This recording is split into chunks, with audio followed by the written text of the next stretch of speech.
జీవితం ఆగిపోతుందని జీవించడాన్ని ఆపితే ఎలా వ్యాస్?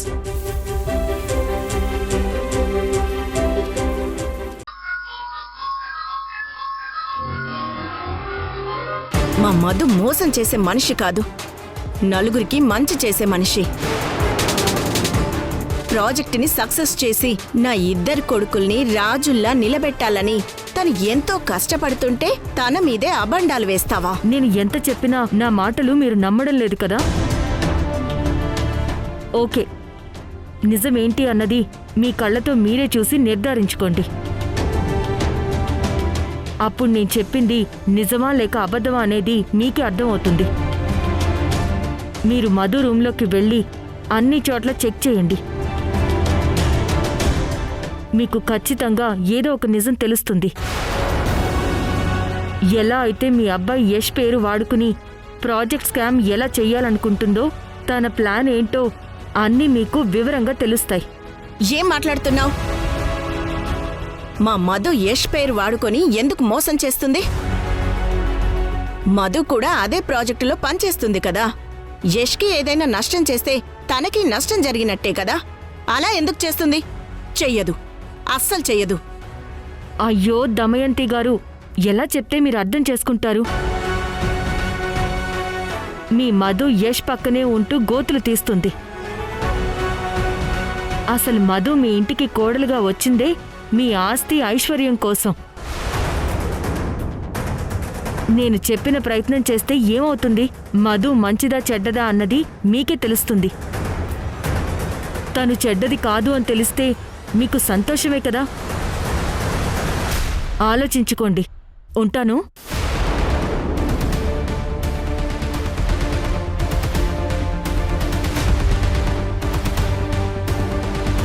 ఇదిగో తేజ.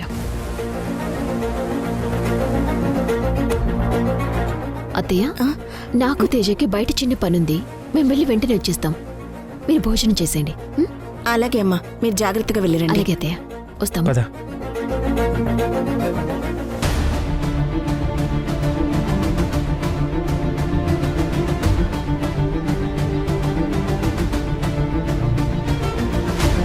పెద్ద స్కామ్ చేసి వాళ్ళ డబ్బులు కొట్టేయాలని ప్లాన్ చేస్తుంది.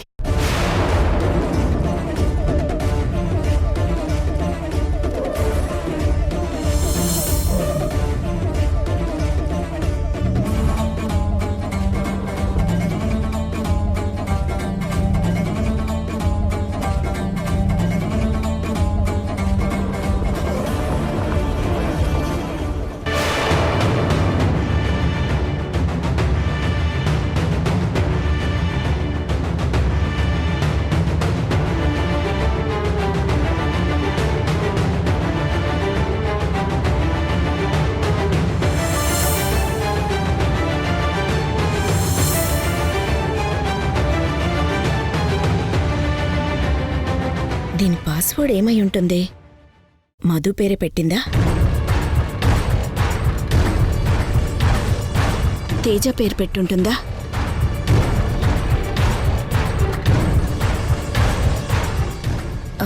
మధు తేజాని రెండు కలిపి ఏమైనా పెట్టుంటుందా?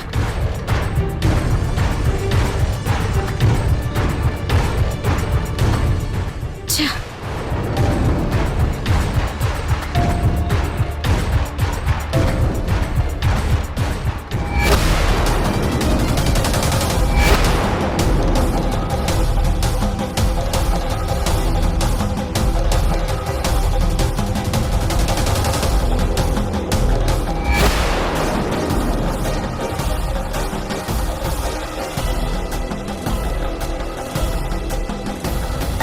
అదేంటి, బయటేదో పనుందని వెళ్లారు కదరా, అప్పుడే వచ్చేసారేంటి?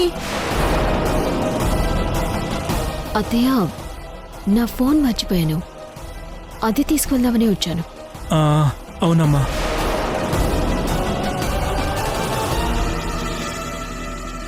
అయినా మీరిక్కడేం చేస్తున్నారు అత్తయ్య?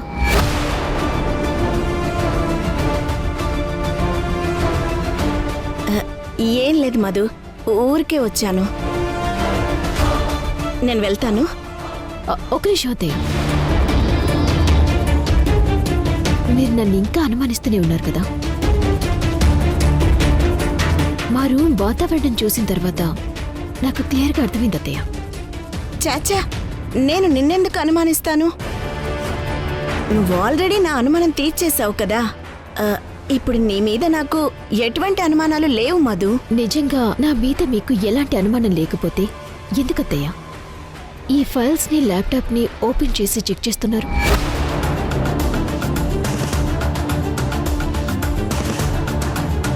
ఎవరో చెప్పిన మాటలు నమ్మి మీరు నన్ను ఇలా అనుమానించడం చూస్తుంటే నాకు బాధగా ఉందత్తయ్య. ఏడుపు కూడా వస్తుంది.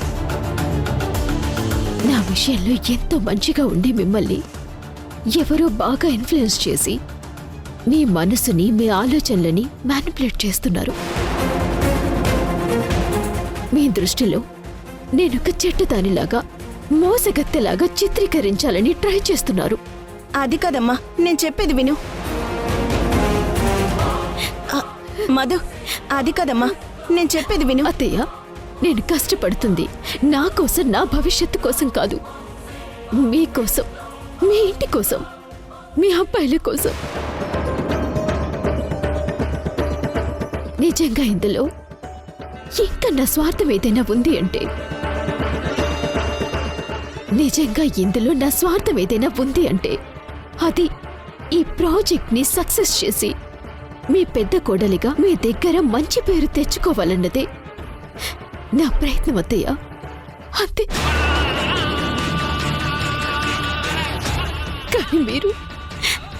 కానీ మీరిలా ఊరుకో మధు, ఊరుకో మధు, ఊరుకో. చూడండి అత్తయ్య, ఇదిగోండి చూడండి, ఈ ఇన్విటేషన్లో కూడా చూడండి. ఈ ఇన్విటేషన్స్లో కానీ పోస్టర్స్లో కానీ మరిది గారి పేరు, ఫోటోలు తప్ప నా పేరు కానీ, నా ఫోటోస్ కానీ, నా డీటెయిల్స్ కానీ ఏమైనా ఉన్నాయా? ఒకసారి చూడండి. చూసారా? లేవు కదా. ఎందుకంటే నేను నా గురించి పబ్లిసిటీ ఇవ్వటం లేదు, తెలుసా? నాకు పర్సనల్గా పేరు రావటం ముఖ్యం కాదత్తయ్య. మీ ఇంటి కోడలిగా పేరు రావటం నాకు ముఖ్యం. అందుకే మీకోసం మరిది గారు నా మీద పెట్టుకున్న నమ్మకం కోసం కష్టపడి పని చేస్తున్నాను అత్తయ్య. నా భర్త, నా మరిది గారి భవిష్యత్తు బంగారుమయం కావాలని అన్ని పనులు నా భుజాల మీద వేసుకొని బాధ్యతగా పనిచేస్తున్నాను. ఈ ప్రాజెక్ట్లో నేను ఒక్క రూపాయి కూడా ఆశించడం లేదు. నేను ఆశించేది ఏంటో తెలుసా? పలానా దమయంతి గారి పెద్ద కోడలు కష్టపడి ప్రాజెక్ట్ని నిలబెట్టింది అని రేపు నలుగురు మీ గురించి, మన ఇంటి పరువు మర్యాదల గురించి మాట్లాడుతూ ఉంటే విని సంతోషించాలన్నదే నేను ఆశించేది. నేను మీకోసం, మీ కుటుంబం కోసం ఇలా చేస్తున్నా కూడా మీరు మాత్రం నన్నొక పరాయిదాల్లాగే చూస్తున్నారు. ఎవరో చెప్పిన మాటలు విని మా రూంలోకొచ్చి ఇవన్నీ మీరు వెతకటం చూస్తుంటే నా గుండెని పిండేసినట్టుంది.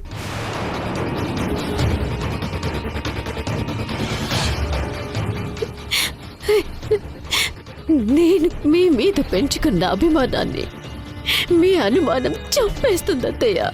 నా ప్రాణం తీసేస్తుంది, నా ప్రాణం తీసేస్తుంది అత్తయ్య. బాధపడకు. నీ మంచితనాన్ని అమ్మ వాళ్ళు చేతగానితనంగా ఫీల్ అవుతున్నారు. నువ్వు పడే కష్టాన్ని మోసంలా భావిస్తున్నారు. అమ్మా, మధు నా భార్య కంటే నీ కోడలుగా ఎంతో జాగ్రత్తగా, పద్ధతిగా ఉంటుంది. జన్మ జన్మలకి నువ్వే తన అత్తయ్యగా ఉండాలని రోజు ఆ దేవుడికి మొక్కుకుంటుందమ్మా. నీకోసం ప్రాణం పెట్టే మధుని నువ్వే అనుమానించాక ఇక మేము ఇంట్లో ఉండడం కరెక్ట్ కాదు.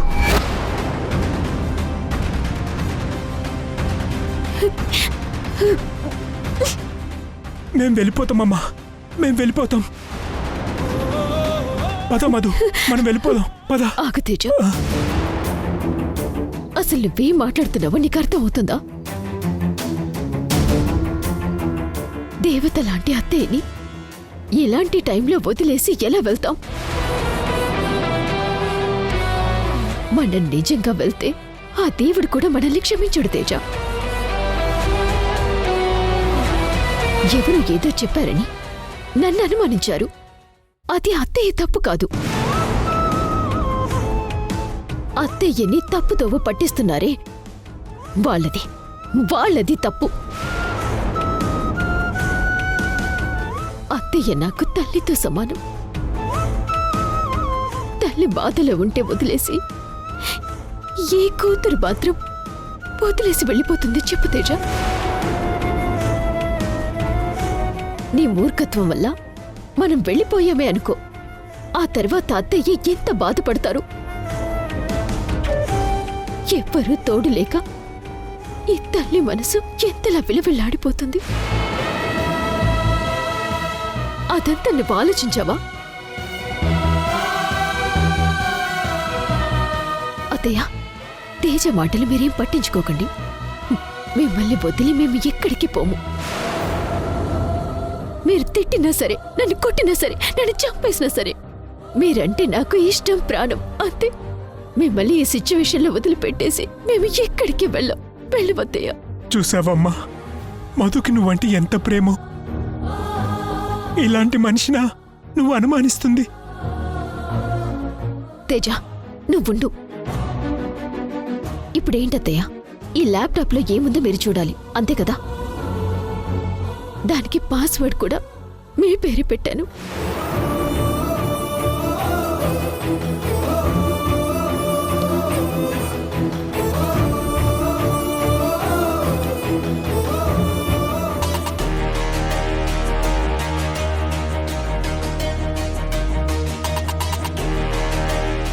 ఇదిగోండి, దీంట్లో ఏముందో మొత్తం చూపిస్తాను చూడండి.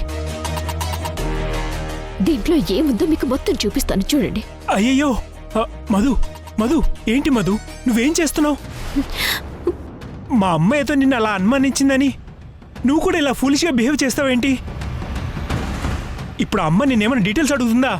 అడగట్లేదు కదా. అది కాదు తేజ, నీకేం తెలీదు, నువ్వు ఊరుకో.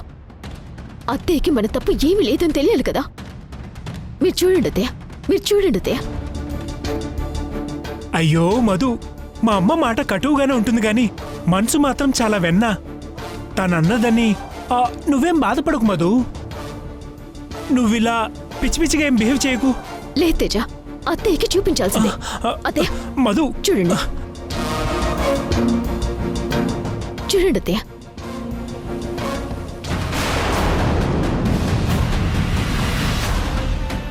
నీ మీద అనుమానం కాదు మధు, నీ గురించి ఏవేవో చెప్తున్నారు. అందుకోసమే నువ్వు ఎంత మంచిదానివో అన్న నిజం వాళ్ళకి ప్రూవ్ చేయాలనే నా ప్రయత్నం తప్ప నిన్ను అనుమానించి కాదమ్మా. తప్పుగా అనుకోకు. అమ్మయ్యా, అత్తయ్య చూడలేదు, బతికిపోయాను. ఒకవేళ చూసుంటే నా పని గోవిందా గోవిందా. ముక్కు మొహం తెలియని వాళ్ళు చెప్పిందంతా నమ్మేసి నీ కోడల్ని నువ్వే అనుమానించడం అస్సలు కరెక్ట్ కాదమ్మా. మధు ఏంటో నీకు తెలియదా? మధు గురించి నీకు పూర్తిగా తెలియకుండానే కోడలుగా ఒప్పుకున్నావా? ప్రాజెక్ట్ అనే పెద్ద బాధ్యతని నువ్వు తమ్ముడు కలిసి మధుకి అప్పచెప్పారా? ఇంకోసారి నువ్విలా తన మీద డౌట్ పడితే ఈసారి మధు బాధపడి ఏడవడం కాదు, ఏకంగా తన ప్రాణాలనే తీసుకుంటుంది.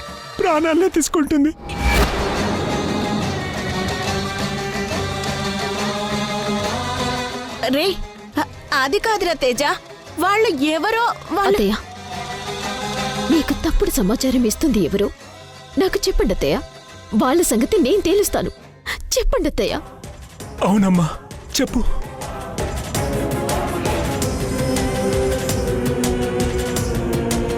చెప్పండి అత్తయ్య, ఎవరు వాళ్ళు? వాళ్ళెవరో నాకు తెలియదు మధు. ఏదో అన్నోన్ నెంబర్ నుంచి నాకు కాల్ వస్తుంది. ఇదంతా సింధు ప్లాన్ అయ్యుంటుంది అత్తయ్య. ఎందుకంటే ఈ ప్రాజెక్ట్ గురించి సింధు తప్ప ఇంకెవ్వరు ఇలా అబద్ధాలు చెప్పరు. ఆ సింధుకి మొదటి నుంచి నేనంటేనే పడదు. అందుకే ఈ ప్రాజెక్ట్ని ఆపాలని నన్నొక తప్పుడు మనిషిగా సృష్టించి ఈ ఇంట్లో నుంచి వెళ్ళగొట్టాలని ట్రై చేస్తుంది. ఇవి మీరు మనసులో పెట్టుకోకండి అత్తయ్య. అన్నీ నేను చూసుకుంటాను.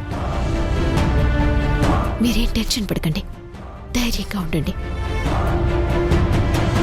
అత్తయ్య, ఇంతకు మీరు భోంచేశారా? లేదమ్మా. ముందు వెళ్ళి తినండి. పదండి.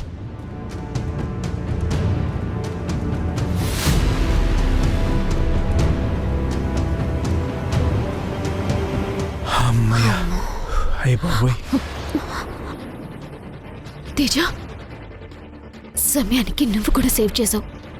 అత్తయ్యకి పొరపాటున ఈ ల్యాప్టాప్ చూడమని చూపించాను. సరే అని అత్తయ్య ఈ డీటెయిల్స్ అన్నీ చూస్తుంటే ఆ, ఈ పాటికి మన ప్రాజెక్ట్ ఏమో కానీ మనిద్దరి ప్రాణాలు తీసేసుండేది. ఆ, థ్యాంక్ గాడ్, దేవుడి దయ వల్ల బయటపడ్డా. ఇంకొకసారి ఇలా రిపీట్ కాకుండా ఈ డీటెయిల్స్ అన్నీ సీక్రెట్గా దాచేస్తాను. అవును మధు, నువ్వు చెప్పింది కరెక్టే. అమ్మ కంటే అస్సలు పడకూడదు. అవును తేజ. ఉమ్, దేవుడా.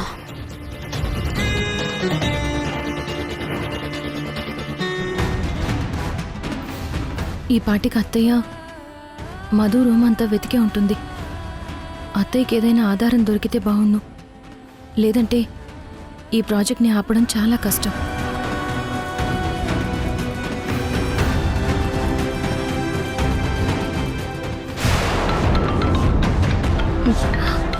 అత్తయ్య కాల్ చేస్తున్నారంటే ఏదో ప్రూఫ్ దొరికే ఉంటుంది. చెప్పండి దమయంతి గారు, మీ కోడలు రూమ్ వెతికారా? ఏదైనా ఆధారం దొరికిందా? ఇంకోసారి మా పెద్ద కోడలి గురించి తప్పుగా మాట్లాడావంటే నువ్వు ఎక్కడ ఉంటావో అనేది తెలుసుకొని మరి వచ్చి నీ చెంప పగలగొడతానసలా. నీకు ఆ రోజే చెప్పాను, ఈ రోజు చెప్తున్నాను. నా కోడలు మధు చాలా మంచిది. తను ప్రాజెక్టు కోసం ఎందుకని అంతలా కష్టపడుతుందో తెలుసా? నా కోసం, నా ఇంటి పరువు నిలబెట్టడం కోసం, నా ఇద్దరి కొడుకులకి మంచి పేరు తీసుకురావడం కోసం. ఇప్పటి వరకు నువ్వు ఏం చెప్పినా నమ్మింది మధుని అనుమానించి కాదు. నువ్వు చెప్పేవన్నీ అబద్ధాలని, మా మధు మోసం చేసే మనిషి కాదని నీ ముందు నిరూపించడం కోసమే నీ మాటలు వింటూ వస్తున్నాను. నువ్వు ఇప్పటికీ నా కోడల్ని తప్పు పడుతూనే వస్తున్నావు. నిజంగా నా కోడలు తప్పు చేసేదే అయితే తన ప్రాజెక్టు వివరాలన్నీ ఉన్న తన ల్యాప్టాప్ని ఓపెన్ చేసి మొత్తం చూడమని నాకెందుకు ఇస్తుంది? ఆ ల్యాప్టాప్లో ఏముందో చూసారా? చూడాల్సిన అవసరం లేదు. అయ్యో దమయంతి గారు, చేతికందిన మంచి అవకాశాన్ని మిస్ చేసుకున్నారు. ఆ ల్యాప్టాప్లో ఏముందో మొత్తం చూడాల్సింది. అప్పుడు మీకే తెలిసేది కదా. నా కోడలి మీద నాకు పూర్తి విశ్వాసం, నమ్మకం ఉంది. ఇంకోసారి నువ్వు నాకు ఫోన్ చేసి మా మధు మీద లేనిపోని నిందలు వేస్తే ఊరుకోనసలా. ఇదే ఆఖరిసారి చెప్తున్నాను నీకు. ఫోన్ పెట్టేయ్. అత్తయ్య, మధుని మీరు గుడ్డిగా నమ్ముతున్నారు. మధు మిమ్మల్ని అలా నమ్మిస్తుంది. మధు నిజస్వరూపం ఏంటి అన్నది నిరూపించే పక్కా ఎవిడెన్స్లతో రెడ్ హ్యాండెడ్గా ప్రూవ్ చేసి తీరుతాను. ఇప్పుడు ఆ భూమి పూజ ఆగాలి అంటే యశ్ ఇక్కడి నుంచి వెళ్లకుండా చేయడం ఒక్కటే మిగిలిన మార్గం.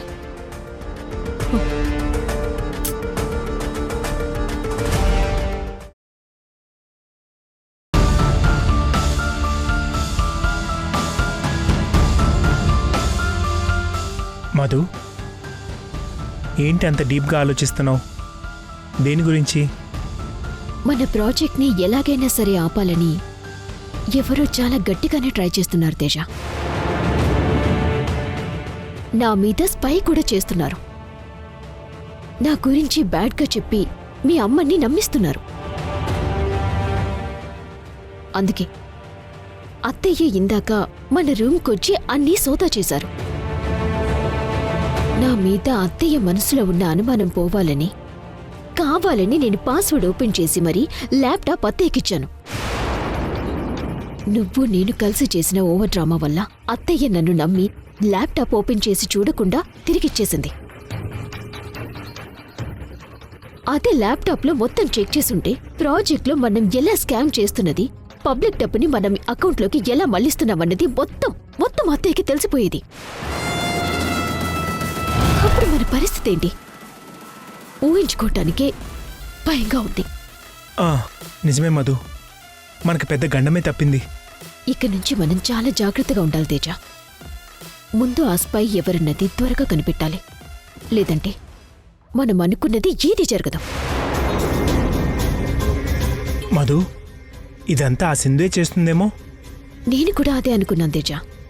కానీ ఆ సింధు ఎక్కడో మారుమూల పల్లెటూరులో ఉంది. తనకి ఆ వీడియో ఎలా దొరుకుతుంది? వీడియో ఏంటి? ఏంటి మధు ఆ వీడియో? ఫ్లోలో చెప్పేశాను. నేను ఆ పొలిటీషియన్ క్లోజ్గా ఉన్న వీడియో గురించి తేజకి తెలిస్తే ప్రాబ్లం అవుతుంది. మధు, మాట్లాడవేంటి? వీడియో అన్నానా? అవును. కాదు, వీడియో కాదు, ఆడియో అనబోయి వీడియో అన్నాను. నేను పొలిటీషియన్ కలిసి ఆ ప్రాజెక్ట్లో ఎలా ఫ్రాడ్ చేయబోతున్నామన్నది మాట్లాడుతూ ఉంటే అది ఎవరో రికార్డ్ చేసి మీ అమ్మగారికి పంపారు. ఇంకా ఏమేం పంపారో తెలియటం లేదు. నిజంగా ఇదంతా చేస్తుంది ఆ సింధుని అయితే తన చేతికి ఏదైనా ఆధారం దొరికితే డైరెక్ట్గా ఇక్కడికొచ్చి మీ అమ్మగారిని అడుగుతుంది కదా. అయినా మీ తమ్ముడు కూడా అక్కడే ఉన్నాడు. సింధు ప్రాజెక్టుకి అగైనెస్ట్గా ఏ చిన్న పని చేసినా తనకి తెలిసిపోతుంది.